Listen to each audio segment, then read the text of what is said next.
me start out with a story.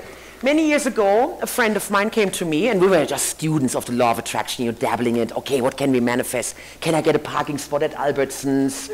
Those kind of things. You're thinking of someone, they call you, yeah, I'm so cool.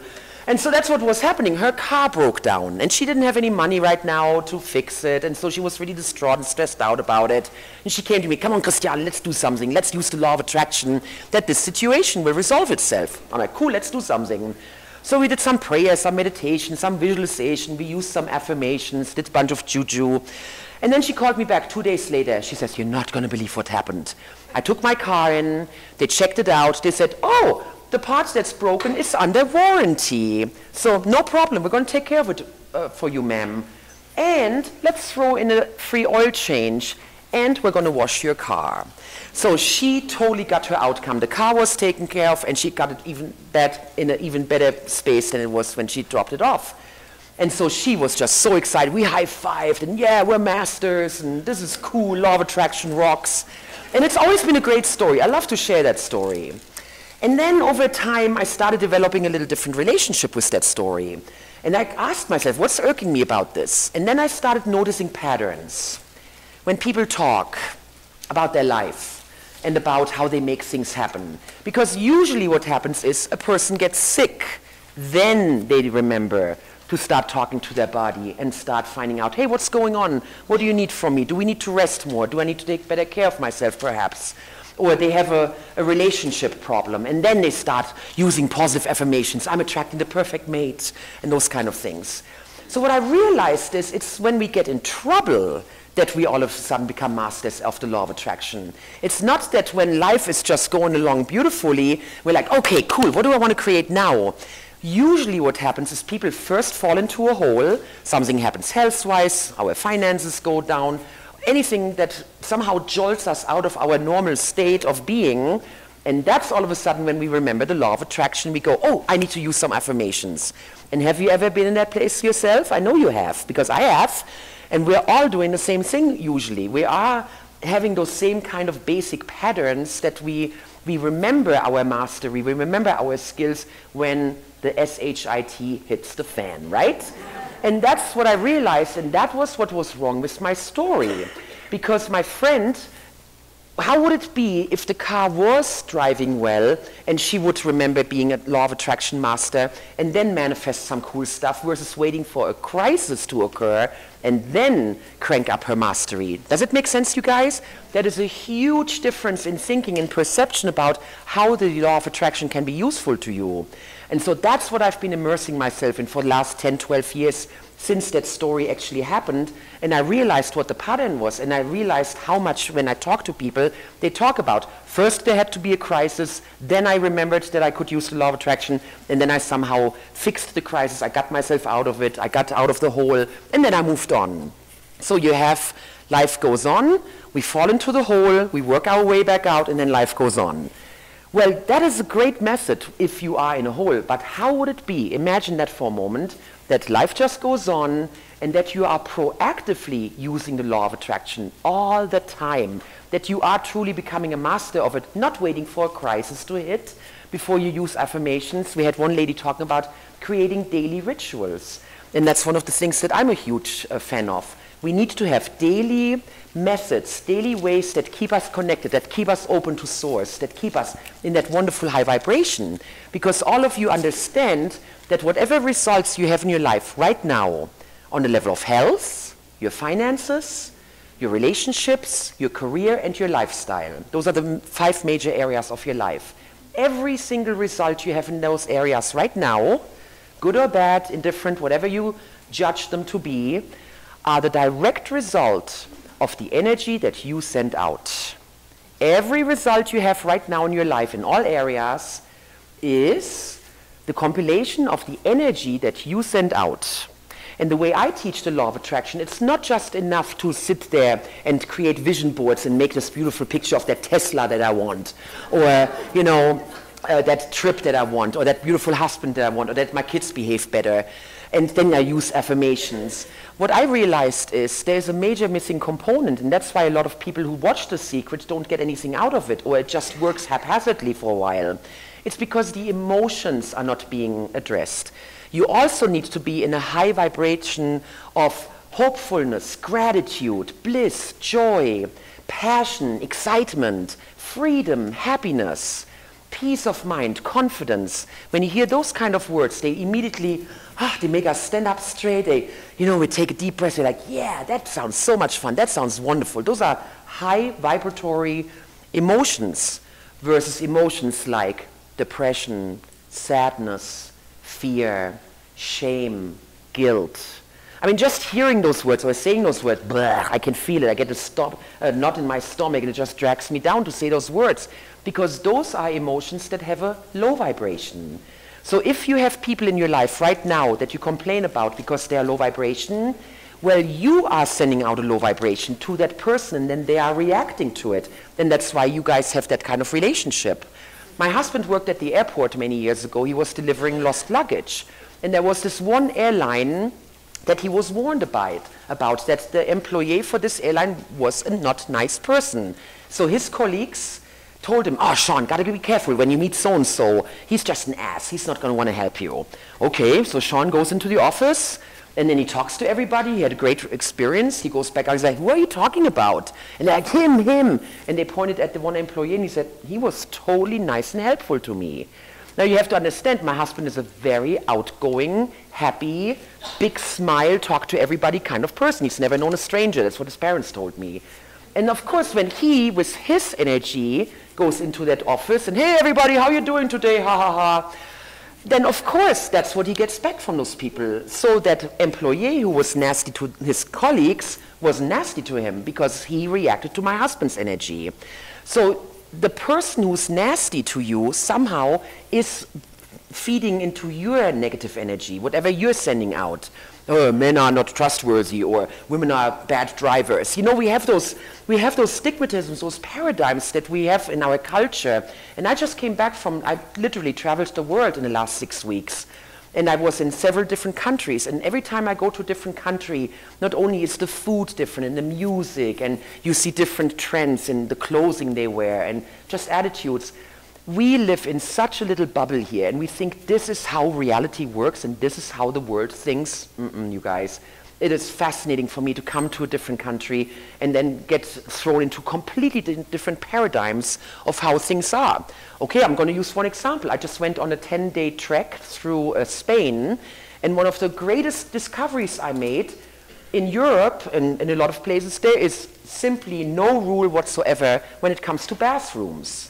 Men use women's bathrooms, women use men's bathrooms, everybody stands together in front of the unisex bathroom because we all have to pee, man. We've been walking for hours, we just have to take care of our creature comfort. Who cares what bathroom it is? Seriously. And I'm like, really? Here I'm sitting in Spain and this is my experience. And then I look at other countries and the discussions we have there about sexuality, gender, and whatever, And there was just one of those little tiny things where I'm like, look at this. The world is a very big place with very, very different paradigms. So I would like to challenge you guys on your paradigms. Who tells you that what you believe is true? One of my favorite quotes from the movie What the Bleep Do We Know is Dr. John Hagelin, who to me is one of the most credible scientists they're actually interviewing. And he says, history shows us that 90% of our assumptions are wrong. So that means that even assumptions that we have now in 1,500 years, scientists and scholars will tell us, yeah, sorry, you guys, you were so off. And I'm looking forward to that. I'm so already living 50, 100 years from now when the whole world recycles, because that's what you do when the whole world uses renewable resources and we're not just blasting, resources into the air and polluting our oceans and all that stuff. So that's the world that I love to live in, and that I am always creating in my own life, as well as that little ripple effects that I can create. And I've been challenging myself with my belief systems constantly. Is this true? Is this just my belief? Is this a man-made law? Is this a universal law? And one of the books that I just read, so anybody who wants to simplify their life, read the book, The 4-Hour Work Week. Oh my God, it's my favorite new Bible. And he talks about, and that's, you see those things like, ooh, that was written for me. And there's this one line in there, and it says, you need to discover the rules that make the rules. And that is one of my favorite things, because those of you who have studied with me in the past, you've heard me laughingly say that, hey, in Quantum NLP, we make our own rules. But I'm not saying this narcissistically or like, hey, anarchy, you know, everything goes. No, it's about adhering to the higher universal laws that then rule the lower universal laws. So, for example, there is the law of gravity, and we all agree on it. Yes, of course, if I drop a pen, it's going to fall down. Gravity is a natural law. Well, how can airplanes fly? Because there's also a law of lift, and the law of lift is a higher hierarchy law than the law of gravity. And the law of attraction is the word that we have found. It's that phrase that we have found. By the way, the law of attraction in German is the law of resonance. So that is another way of looking at it, because it's about resonating with the frequencies. And so that is what we now found is the highest law, as we have been able to discern as of this point, that then even outdoes the law of lift, the law of gravity. And I've seen people levitate.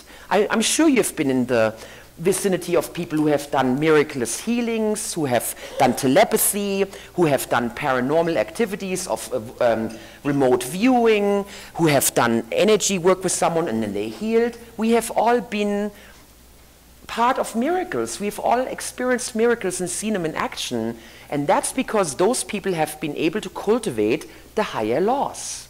Does that make sense?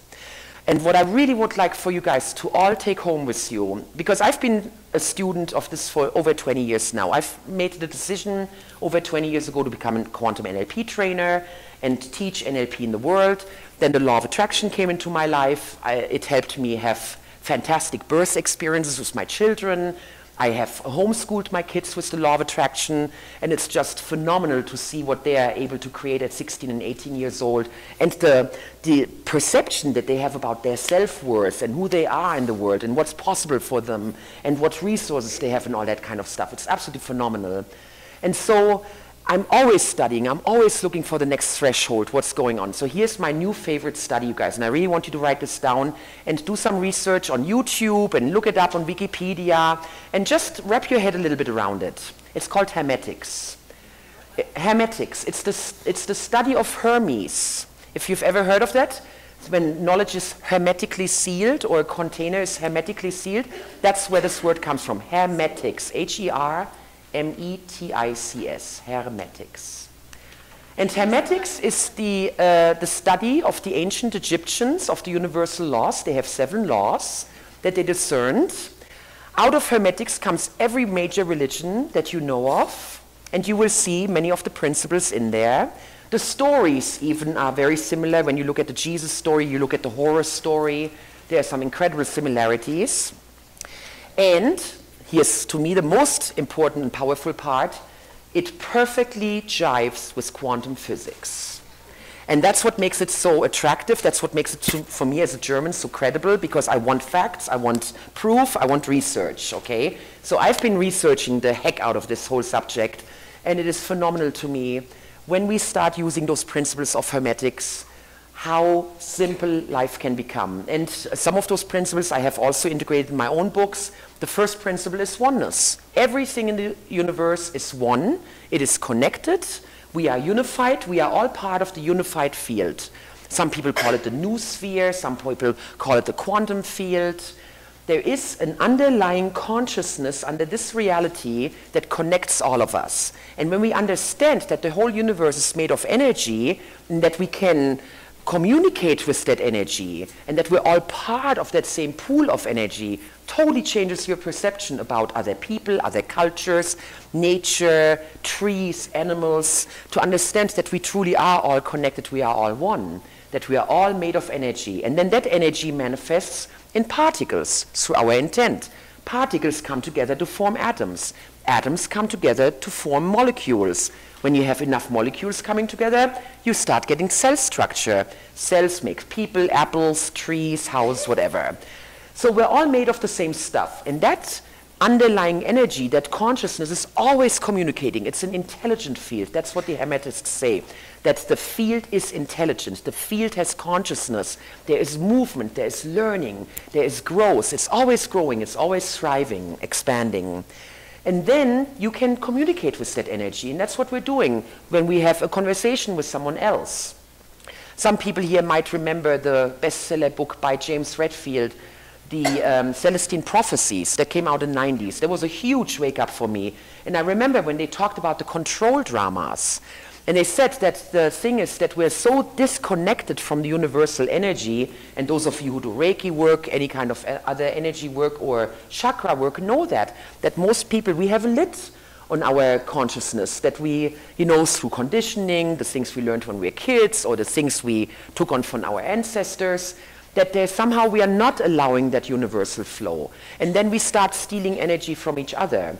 So the one person might come home from work, and they are late, and then, the other person like, why are you late again? And then, of course, in that moment, this person then feels like, oh, gee, now I'm in trouble. So, well, it's none of your business. And all of a sudden, we have a fight. And what's going on is these people are just depleted of energy. Because if this person were fully in their power, and they were open to the universal energy, and would be vibrating high, then it wouldn't be an issue when the other person comes home. Or they would have a very nice response about it. They would be from a place of love and compassion and understanding versus judgment and, hey, you need to, show up here. And so that's the kind of stuff what I've started to realize between people, that we are literally trying to get energy from each other because we're not connected to the source. And so that's what these movies like The Secret and what the Bleep talk about, and what a lot of those law of attraction books talk about. We are in charge of our energy vibration. We are in charge of managing our energy. So I'm going to give you a couple of examples that just happened to me a few weeks ago. So I made this humongous commitment to walk about 140 miles in 10 days. It is a Christian pilgrimage that is in Spain. It's called the St. James Way. I don't know if some of you have heard of it. It's called The Way. And to me, that was a very big deal because I did it for my father. My father wanted to do it all his life. Now his knees are shot, he can't do it anymore. And I knew that was one of those things on his bucket list. And so last year, I made a commitment with him because that is a very important part for me in dealing with him as he's getting older and honoring him as my father, that I said, I'm going to walk this for you. Now, it's easier said than done because, first of all, I was 40 pounds heavier than I am right now. And I'm not your typical athletic kind of person who loves to go to the gym, okay? So forget about it, okay? So after I said I'm going to do this, I'm like, what the heck was I thinking? I committed it to my sister, okay? So in this last year and a half, I probably picked up the phone 100 times saying, oh yeah, that was just a bad joke. Yeah, we don't really have to do this or so. But no, I made the promise, I'm like, I'm going to do this. So on the third day of our hike, and we had to carry everything with us, so it was quite an amazing challenge. On the third day, we had to climb 2,300 feet. And it was quite something, I tell you, because also Spain had a heat wave. So instead of the comfortable 18 degrees, it was 28 degrees, which is almost 90 in October, okay? So there was, all my parts came up. Why is it so hot? Oh my God, another step. Oh, my feet hurt, and this and that. And then you see that mountain, it just doesn't end. The mountain just never ends. And that's when I started laughing at myself, because I had two moments. I had two moments on the whole journey of like, why did I make this commitment? I asked myself. And then I did another one where I'm like, who had this brilliant idea that I had to do this walk? Why did I do this? But otherwise, I really conditioned myself. Instead of, trudge, I can't believe okay, another 100 steps, till I'm up there. I really realized the depth of the law of attraction and how powerful it is to shift our auditory, our visual, and our kinesthetic. So for example, I got into a very powerful stance, and then I also shook my hips a little more. So instead of more like hiking, I did a little bit more of a dance. So I did that physically to change my body a little bit. And then also deep breathing. I always had mantras when I was breathing. And then I simply did things like that. Thank you, my beautiful heart, for beating. Thank you, my beautiful lungs, for letting in the air. Thank you, my beautiful feet, for taking the next step. So that's what I did. I shifted from, I can't believe I'm doing this. Oh my goodness, this is so hard. Everybody else is so much faster than me. And my sister has much better condition than me. So she's always like, la, la, la, in front of me. And I'm like, okay, I can do this. I can do this. And so it was so obvious to feel physically the shift and how much easier I got up that mountain when I shifted my internal perception from it is hard and I'm suffering and why am I sweating so much and oh my God, why is it Why is it another, you know, I was just complaining about the mountain being there ultimately, right? And so that's what I realized, and by shifting that internal perception, I shifted what I was seeing. I visualized my heart pumping beautifully and sending oxygen to my body. I saw my lungs, you know, getting big when they were getting the oxygen and again supplying me with it. I saw my feet as they were happy going up the hill and all that. And I made it. It was a completely different story to actually feel the breath in my lungs and to feel my heartbeat and to feel the joy of putting one foot in front of the other versus just bitching and complaining the whole time. And it was huge because I made it up the hill and I wasn't, you know, broken down when I got up there. The other thing is, and that's one of those pilgrim things, everybody's very proud of their blisters. And so that was one of the commitments that my sister and I made, because this whole trip, besides the commitment I made to my father, I also wanted to see how far can I go? What are my boundaries? You know, how far can I push this? And how much does my perception really change my reality? So my sister and I, we made a contract. We're not going to get blisters. We were the only people that we talked with who did not have blisters. The only people, yeah. And we had completely different methods. It has nothing to do with the physical method. My sister, she always creamed them and massaged them and this and that, and she had special socks and la la la. I got the cheap $3 socks. I never creamed my feet, you know. I walked barefoot all the time. It's totally different. So it's not the method of the cream of the feet, okay? It's in here. It was in here. Because we made an agreement with our body. What would it do for me to have blisters, you know? Because to me, that's that suffering part. Oh, yeah, I had all these blisters, but I made it. And we get, right? We get so much out of that poor me, you know? And I think that's part of why we do that. That's why we still culturally are stuck on suffering, having some kind of a merit. No pain, no gain. If it's not hard, it's not worth it. I hear those things. Do you guys know that in German we don't have no pain, no gain? I didn't grow up with that, okay? We have, who wants to be beautiful has to suffer.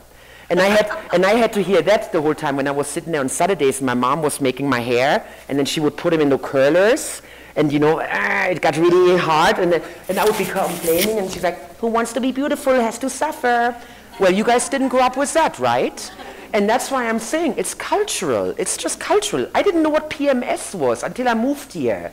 Okay, just to give you guys an understanding of that, how different we are as people on this world and how different our experiences are. Things that we think is the most normal thing ever. Other people, sorry, never heard of it. And so that's where you really have to ask yourself, am I just living universal truths? Am I living my cultural truths? Am I living my family truths? And start challenging yourself a little bit. What are the things that get me in trouble? What are the things that hold me back, that keep me small, that keep me in a low vibration? And when you start digging that up, then you will start noticing this is just conditioning. One of my favorite books in the Law of Attraction is called The Answer by John Assaraf. So write that down. You definitely want to read that. John Assaraf is the guy in The Secret, A-S-S-A-R-R-A-F-F, Assaraf. He tells the story of the vision board. In The Secret. He's one of the really cool speakers who packed his vision board 5 years before. He had put out this picture on his vision board, packed it away. 5 years later, he built his dream house. He moved into his dream house, renovated it, takes out the vision board. It is the house, the exact same house that he had cut out the picture out of Home and Garden 5 years earlier and had put on his vision board, and that sent him on a quest. How did I attract, out of the 100 million houses that are in America, why did I end up with that one? And I do little things like that where I test myself. So for example, I drive a lot. And if you've ever been on I-15 or you drive a lot on highways, there are some fun games that truckers play. Have you ever done that? That trucks love to pass each other right when you get there. I've been seeing that. It's phenomenal to me. And over time, I've gone through the anger phase, I've gone through the I don't care phase and whatever. So now it's my game phase. I play games with those guys where I send them the energy. I'm like, because I love to speed, okay? I'm not saying, not officially, I don't love to speed. I know. And so I'm coming there with my barely over 80. And then, you know, I'm seeing, oh, the truck is going a little to the side. And I'm like these are not the droids you're looking for kind of thing, you know? So I'm like, I make a little tunnel for myself. And then literally, I drove up here yesterday, and in the past, I had many, many situations where then you have to go back to 60 because the truck is passing the other truck and whatever.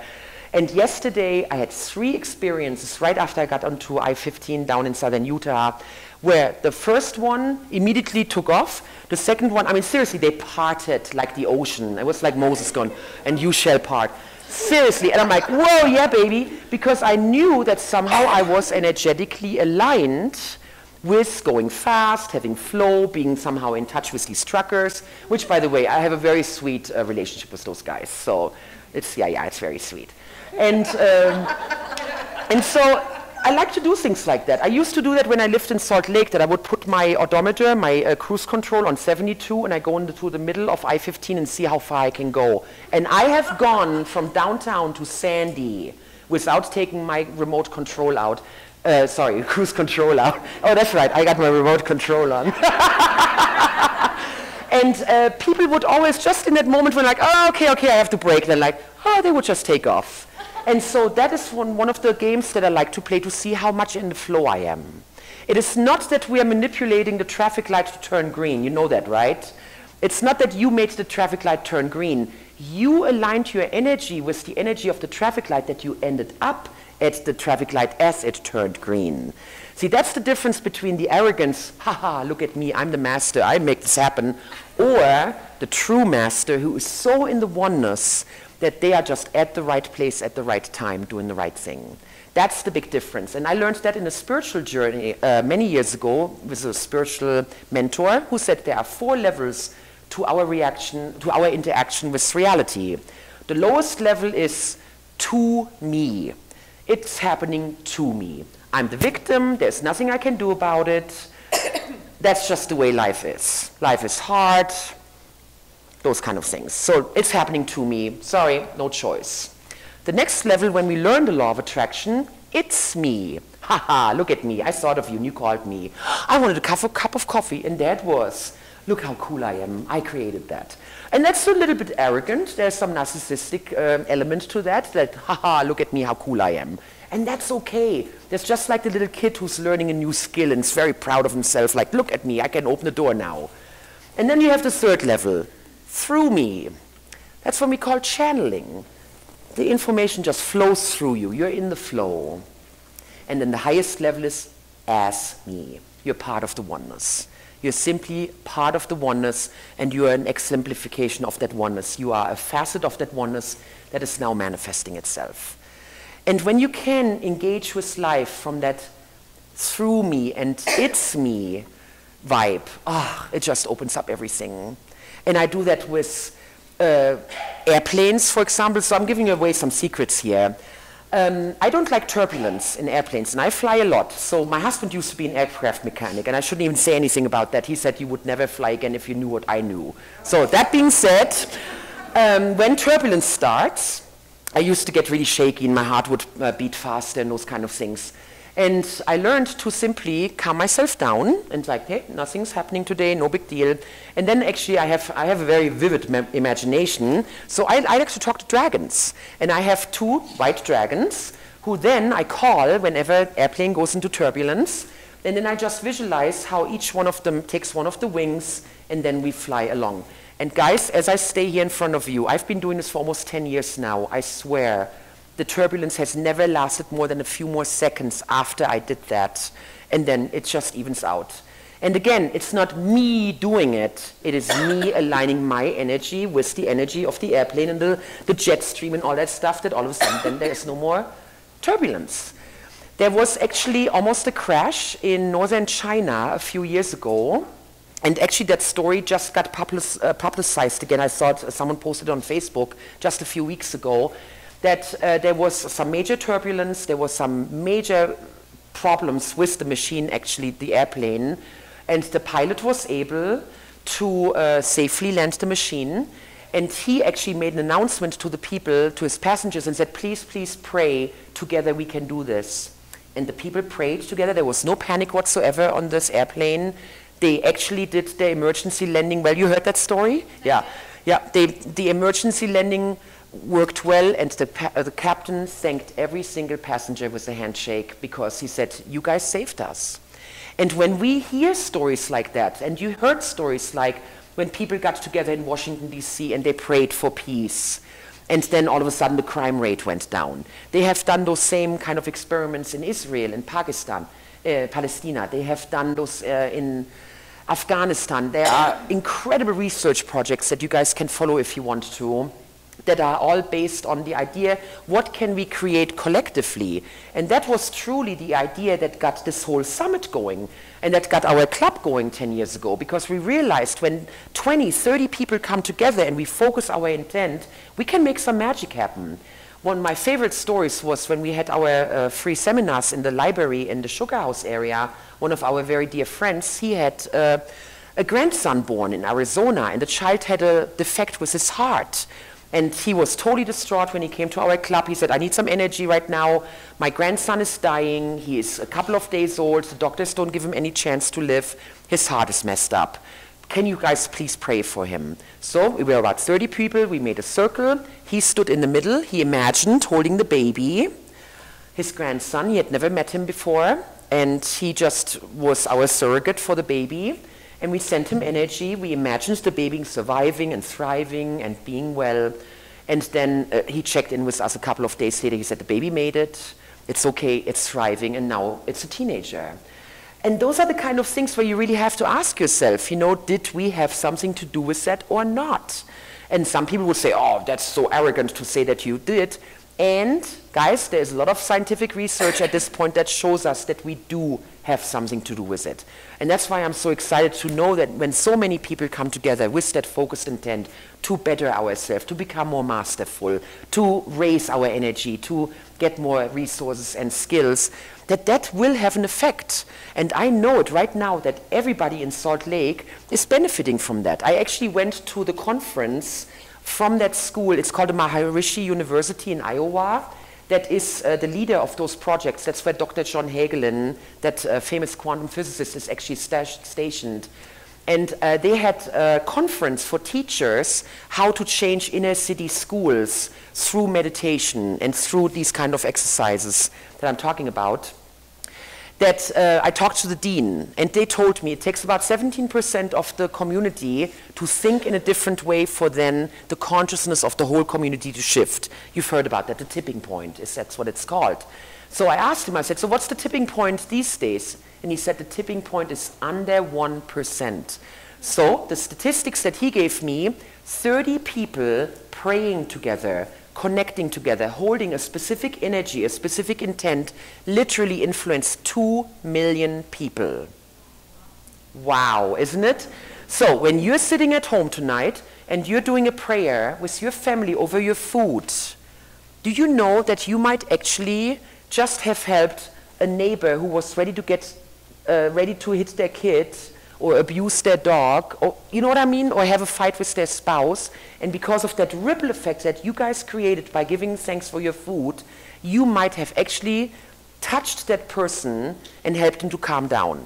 Stuff like that. So that's the stuff that I really, really thrive on. What is the social effect? What is that ripple effect that we have by doing this for ourselves? To me, the law of attraction is not a personal fancy and the personal, ooh, I'm going to enrich myself, I'm going to become a multimillionaire. And that's, I know that attracts us when we first learn about it. Ooh, I can have cool relationships, you know, I'm going to get, my kids are going to behave better, and I'm going to get a lot of money, yeah. What I realize is this, the law of attraction is now becoming popular because it's our social responsibility to grow as a community, as a country, as a world. We're dealing with issues, you guys, that are huge. The scope of the issues that we're dealing with worldwide is so beyond. I don't know how many wars there are right now. There are always statistics for whatever, 50, 60 wars at a given time, you know, how many terrorist attacks, what just happened in Las Vegas. I mean, the world is screaming, okay, and society is screaming that we need change. And I really believe the law of attraction is coming to consciousness now because it's a survival mechanism for humanity.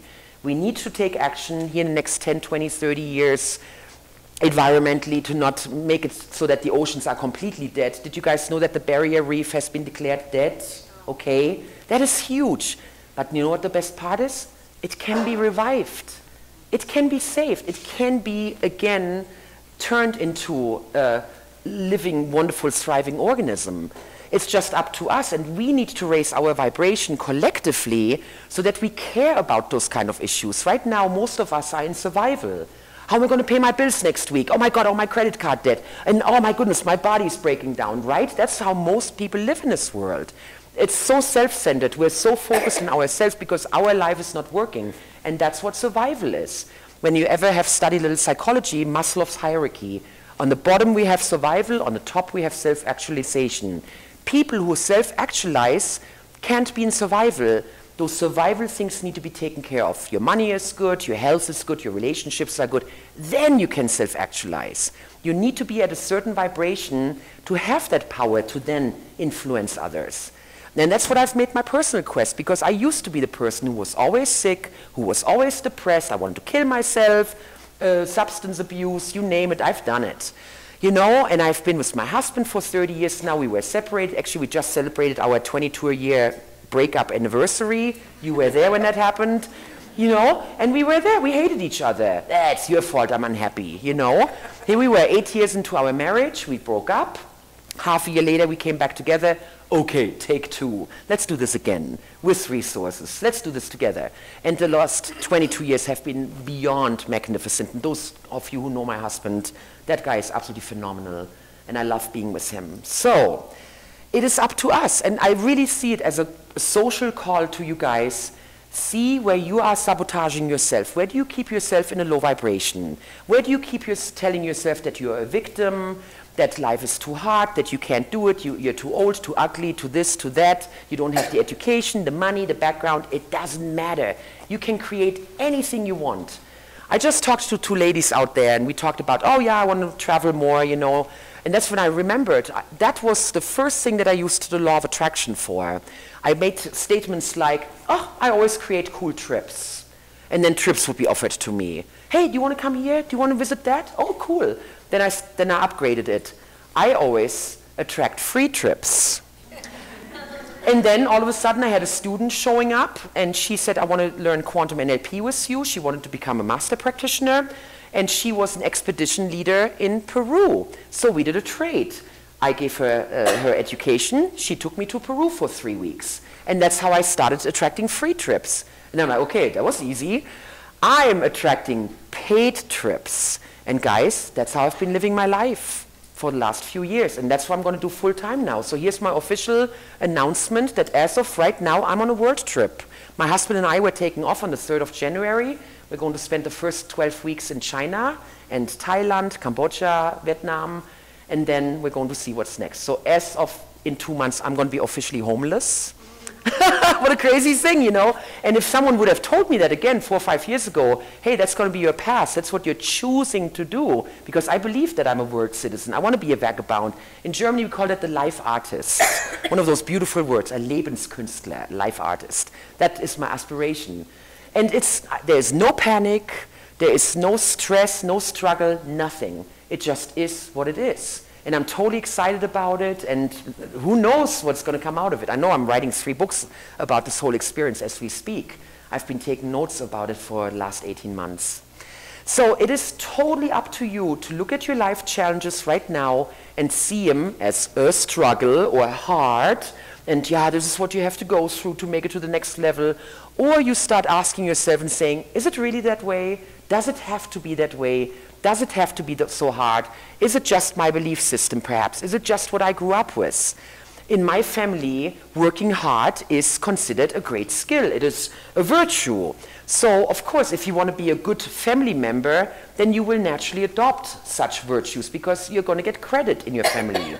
So whatever environments we grow up in, and how work is being valued, how much hardship is being valued in those environments, it's going to directly affect you when you are a child in those environments. When you grow up with a mother who's always like, I always have to sacrifice myself as long as my kids are happy. You know, those kind of things. And then all of a sudden you see yourself as a mom and you're doing the same thing. And now we're shifting, you know, from the old paradigm, like give to everybody. It's more spiritual to give than to receive. I remember when I came here, and that was the big deal. Oh yeah, it's so much more spiritual to give than to receive. And now it's shifting. Make sure that your own well is full. Make sure that you are replenished before you give to others. Make sure that you don't run dry. Those kind of things. That is new paradigm stuff that we're now learning. And when we look 10 years into the future or 20 years, we're going to look at paradigms again, completely different. I realize today that I'm probably one of the very few people who still uses Yahoo email. When I'm very resistant to Messenger and that kind of stuff, you know? And then my kids are doing Snapchat and Zoom and this and that and whatever, and I'm like, oh, keep me away from that. And I realized that on some level I'm becoming a dinosaur because I'm being insistent on using email and computers. In China, nobody uses computers. They're all on their cell phone. Nobody writes emails. Okay, rethink, relearn, adapt, right? And that's what we need to do with universal laws, you guys. We are still acting from universal laws, what we think are universal laws that are simply not true. They are not true in their effectiveness when you really think about it, very logically, very, very scientifically, 1 + 1 = 2. Totally dependable result. And that's how it is with the law of attraction. You have a high vibration, you send out a very specific thought, you have your affirmations, you're making your pictures, your body is aligned with it, bam, you're going to get that result. It's just as easy as mathematics. And when we start to understand it, it's just as easy. It's just a skill like knitting or painting or learning the piano. All you need to do is learn the structure, and then you're going to start practicing it, and you will get more and more results. And the more results you get, then your confidence grows. And so then as the confidence grows, your energy keeps going up, your vibration keeps increasing, and then you are able to make more miracles happen. I love to work in the realm of doing remote viewing, remote healing, telepathy. I always communicate with people. I have people calling me, hey Christiane, you showed up in my dream last night. Oh cool, what did I say? I love that stuff because I'm like, hey, you know, what is that reality? What are we tapping into? Or what is it when you are thinking of a person and they're calling you in that moment? What is really going on? I find that absolutely fascinating energetically, what must be happening in that moment. And then how can you capitalize on that? How can you use it proactively? So let this be my call to action, you guys. Please become more aware. Become aware of your language patterns. When you say, yeah, life is tough. Yeah, you have to work hard to make money. Yeah, you don't get anything the easy way. And we just say that stuff. You know, we don't even think about what we're really saying. What is the belief system that is in the background that makes us say those things? So start catching yourself. And then start reframing it. We call it reframing. In the moment that you're saying it, and you're catching yourself, oh, I just did it. Sorry, what I meant to say is, and then say something different. Change it. And you will start to find that you get better at it. You will catch yourself even before you wanted to say it. One of the biggest words that I got rid of many years ago is aber, but. The word but is very detrimental in the way that most people use it. Oh, hey, you did a really wonderful job yesterday, but there was a mistake. And then usually what people do, they forget the compliment that was given before the but everything after the but, oh yeah, we remember that very well. And so that's one of the things that I realized, and it was a very deep pattern that I had. Oh, you're doing so great, but. And so I challenged myself. I said, I don't want to say but anymore. I say the word and. So first I caught myself hearing other people do it. Oh, she just said but. You said but. I heard it everywhere. It drove me nuts. Then I realized that I was doing it too. So I caught myself saying it. So the next step, the next layer then was catching myself before I was saying it. So I said it in my head, but it didn't come out anymore. And then the next level became when it doesn't even come into the head anymore. And that is what I now found, you know, at least 10, 15 years later, where it's like, yeah, the word but is not in my head a lot. And I use it very specifically. Oh, you just fell, but you're going to be immediately better. See, that's a positive use of the word, because you want them to forget what happened before, and you want to concentrate on the after the but. So those are little things that you do, where you make a decision, I want this, I'm committed to this, and then you practice awareness. So every time that you catch yourself, give yourself permission to take a breath, to take a moment and go, is this really what I want? Is this really what I want to keep as my belief? Is this so important for me that this is my stance, life is hard? And what does it do for you to believe that? I tell you what it does for you. Usually it's because you learn it from your parents, you learn it from your society, and so there is a belongingness that we get because we're being good kids, because we're doing what our parents are telling us. Ultimately, that's what it boils down to. I sabotaged myself as an entrepreneur for many years where I didn't get beyond a certain level of success and financial income because I realized after a lot of soul searching, trust me, it didn't come overnight, that I was sabotaging myself because my father never wanted me to be an entrepreneur. He wanted me to just be a good German worker who works in the same company for 40 years, and you get your 30-day vacation, your 14th salary, and then at 65 you retire. That was his life dream plan for me. And I go to America and become an entrepreneur. That's like the worst thing I could do to him, okay? And I realized I sabotaged myself because I didn't want to be disloyal to him. So every time my business was doing really well, I would do something stupid, or I would step away, or whatever I would do, to sabotage, because in that moment I was being the good little girl again. Does that make sense?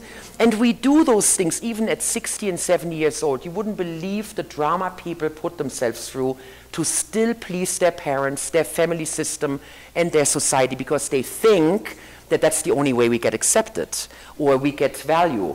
I had a lady read my palm in Park City in September before I left on my trip.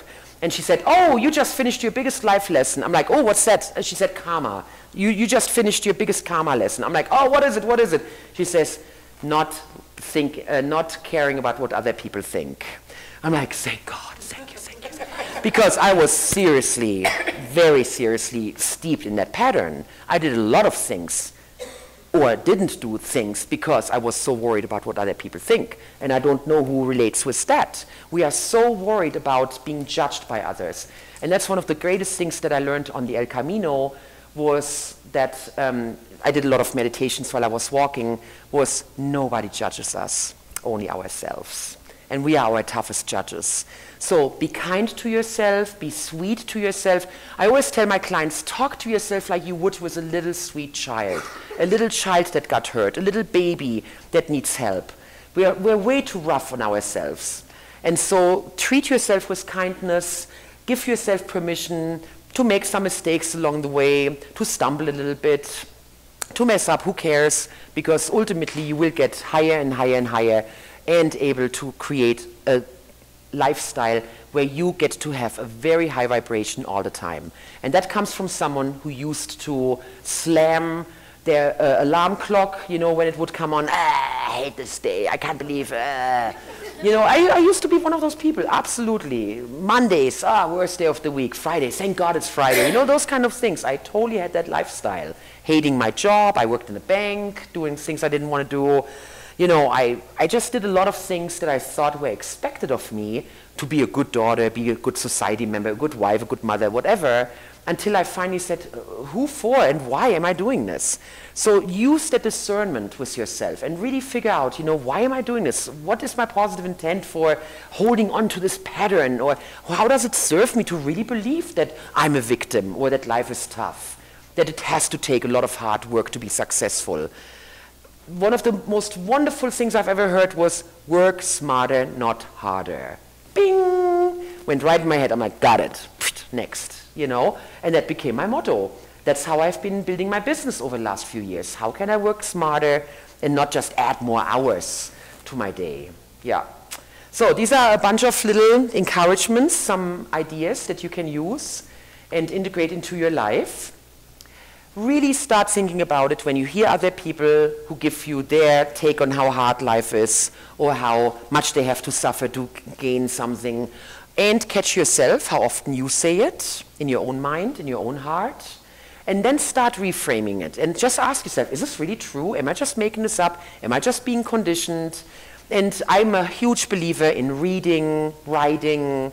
Surround yourself with the kind of things that you want. So I always have flip charts at home where I put things that I'm currently creating. So I have a flip chart because I'm branding myself in China that is all about my brand, you know, and then I have this world trip where we have a bunch of goals where we put temples in Thailand that we want to see, and we put food items we want to try and all that stuff. So create those visual anchors around you. I always have powerful, positive music playing. Did you know that YouTube has thousands and thousands and thousands of videos with affirmations? Oh, the most wonderful thing. I'm doing passive income affirmations now because that's what I'm moving into, is passive income. So you can do active income, you can do happiness, you can do health, you can do relationships. Amazing. Just put in the word affirmations and you're going to get so much resource. So surround yourself with high vibe stuff. Surround yourself with high vibe people. The bottles that Zoe is selling out there, that is the whole purpose of these bottles, that they are actually changing the molecular vibration of water because of the sacred geometry that's being put on those bottles. So imagine that as you're getting dressed. I always dress with the occasion. Today it's more of a, fun distant day, so today I want more a little classy, so I pick something silver and stuff. So even colors, or I see so many of you have beautiful amulets, you have beautiful necklaces or little chains here. That's because they help you keep your energy stable. Or look at those beautiful wands that Amy has back there, or those beautiful bowls. You understand it is changing your vibration. So my greatest encouragement for you is, do it at home, do it in your car, do it in your office, all those spots that you spend a lot of time at, make them sacred. Make them your beautiful, special, sacred space in what you see. Surround yourself with beautiful things that you can see. Surround yourself with beautiful things that you can hear. Make yourself comfortable. Wear those comfy clothes. I have those shoes that, what is it, those fur shoes? Lamb fur, isn't that what it is? I don't know, but they're really soft. And I just love them. And I just went into my winter clothes, and I got some boxes out, and there were those shoes. I'm like, ah, and I just hugged them. I'm like, how hokey is that, But they make me happy. And so every time I wear those shoes, happiness, and you have a special amulet perhaps that your mother gave you or something. My mom gave me a beautiful little chameleon, and I'm so happy, and I just put it in my bathroom, on a special little altar. And every time I look at it, I'm like, oh, my mom gave me that. It was my grandma's. I remember as a little child looking at my grandma wearing that. So that thing has a huge meaning for me, a little brooch, And so that's the kind of stuff that I encourage you to really create the environment that keeps you in a high vibration, and create rituals that when you do get dragged down, get you back up very, very quickly, okay? I know, I see Tina running around back there. It must be my time, isn't it? Yeah, okay, she's nodding. And I told her, I'm like, I can talk about this for 5 hours.